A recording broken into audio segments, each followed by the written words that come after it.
नाज़रीन ग्रामी, इस माह की 8 तारीख को भारत का एक रिटायर मेजर ऑफिसर जिसका नाम गौरव आर्या है, उसने लाइव एक बात कही थी। उसका कहना था कि हम बलूचिस्तान के जो अलहदा पसंद लोग हैं उनके साथ राब्ते में हैं। आइंदा कुछ दिनों के अंदर अंदर पाकिस्तान की फौज पर बड़ा अटैक किया जाएगा। इतना बड़ा अटैक होगा कि पाकिस्तान आर्मी की 10 नस्लें भी याद करेंगी उस अटैक को। आज जब मैं ये वीडियो बना रहा हूँ, 9 अप्रैल की डेट है। आज बलूचिस्तान के जिला केच के अंदर पाकिस्तान की सिक्योरिटी फोर्सेस पेट्रोलिंग पर थी। ये इलाका अफगानिस्तान और ईरान के बॉर्डर के साथ बिल्कुल लगता है। भारत ने अपना जो कहा था वो पूरा कर दिया। जी नाज़रीन ग्रामी, पाकिस्तान की एक सिक्योरिटी गाड़ी को टारगेट बनाया, जिसके नतीजे में एक ऑफिसर जिसका रैंक मेजर और उसका नाम नदीम है, जिसका ताल्लुक हाफजाबाद से है, और 5 सिपाही शहीद हो गए हैं।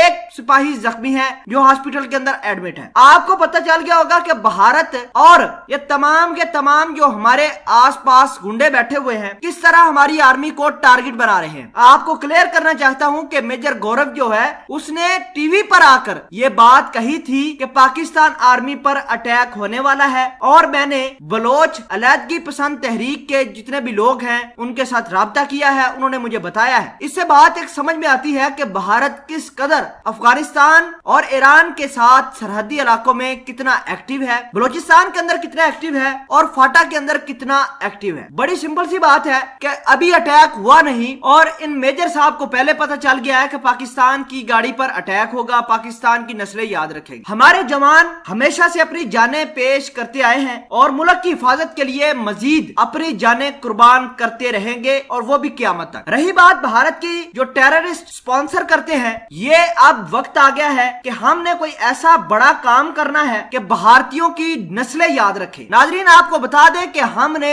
एक मॉडरेट कश्मीर के हवाले से स्टांस लिया हुआ है, और इसे पाकिस्तान आर्मी लिटरल मॉडरेट कहता है, क्योंकि हम नहीं चाहते कि भारत के साथ जंग करें। हम ये मामला कश्मीरियों, बलोचियों और जितने भी हमारे मकबूजा इलाके हैं उनके लोगों की जो विल के मुताबिक करना चाहते हैं। इसीलिए पाकिस्तान आर्मी ने भारत को अभी तक सही से जवाब नहीं दिया, वो वाला जवाब नहीं दिया जिसकी डिमांड आज पूरा पाकिस्तान आर्मी से कर रही है। मैं ये गुजारिश करता हूं कि जितने भी भारतीय पाकिस्तान की आर्मी के खिलाफ प्रोपेगेंडा बैठकर बनाते हैं उनकी भी इंशाल्लाह मौत होगी। एक दिन जरूर आएगा कि भारत के जितने भी ऑफिसर, जितने भी आर्मी पर्सनल हैं और जितने भी स्टेक होल्डर बलूचिस्तान के अंदर लोगों को उकसाते हैं कि जाके पाकिस्तान की आर्मी को टारगेट करो, इनकी भी तबाही होगी, उनकी भी होगी। पाकिस्तान आर्मी हमेशा से अपनी जानें देती रही है और देती रहेगी। भारत अगर पाकिस्तान का कुछ कर सकता है तो करके दिखाए। अगर हमारे मुल्क की तरफ देखा भी तो इंशाल्लाह पाकिस्तान आर्मी इनकी आंखें बाहर निकाल देगी। बहरहाल आप सब सुनने वालों से ये गुजारिश करते हैं कि मेजर नदीम और दीगर सिपाही जो शहीद हुए हैं उनके लिए मगफरत की दुआ कीजिए। रमजान का महीना है, इंशाल्लाह अल्लाह पाक उनको जन्नत में आला से आला मुकाम अता फरमाएगा। पाकिस्तान आर्मी जिंदाबाद।